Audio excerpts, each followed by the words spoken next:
গাজা পোড়াতে চেয়েছিল যারা রবের হুকুমে পুড়ছে তারা। বলছি যুক্তরাষ্ট্রের কথা। গাজা ধ্বংসে একের পর এক ইসরায়েলকে সহযোগিতা করা যুক্তরাষ্ট্র এখন নিজেরাই পরিণত হয়েছে ধ্বংসস্তূপে। এমনকি গাজা ধ্বংসে এক বছরে ইসরায়েলকে $2200 কোটি সহযোগিতা দেওয়া যুক্তরাষ্ট্র মাত্র একদিনে হারিয়েছে $5000 কোটি।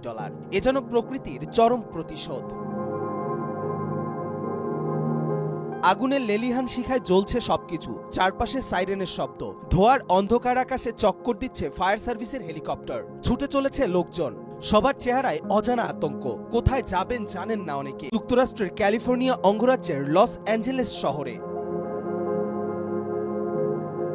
ইতিহাসের সবচেয়ে ভয়াবহ দাবানলে পুড়ছে শহরটি। ইতিহাসের পাতায় চোখ মিললে দেখা যায় আজকে যুক্তরাষ্ট্রের এই চিত্র এক বছর ধরে প্রতিনিয়তই দেখা মিলেছে গাজার শহরগুলোতে। আর এই চিত্র ফুটিয়ে তুলতে যেন ইসরায়েলকে সবসময় সহযোগিতা দিয়ে গেছে আগুনে পুড়তে থাকা এই যুক্তরাষ্ট্র।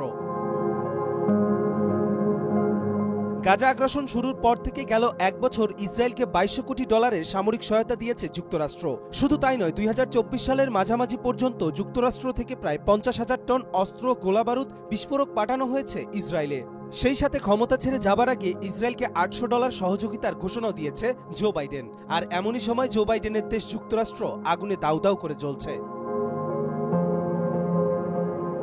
গাজার লাখ লাখ মানুষ যখন সব হারিয়ে পথে মানবেতর জীবনযাপন করছে, তখনই যুক্তরাষ্ট্রের হাজার হাজার মানুষ ঘরছাড়া হলো। ফিলিস্তিনি সমর্থকরা বলছেন গাজাবাসীর চিৎকার সৃষ্টিকর্তার আরশ পর্যন্ত পৌঁছে গেছে, আর তাই তো শাস্তিস্বরূপ যুক্তরাষ্ট্র এমন দাবানলের শিকার হয়েছে। অনেকেই আবার বলছেন সৃষ্টিকর্তা ছাড় দেন কিন্তু ছেড়ে দেন না। যুক্তরাষ্ট্র নিজেই যেখানে শয়তানের মোদকদাতা, সেখানে তাদের ধ্বংস অনিবার্য।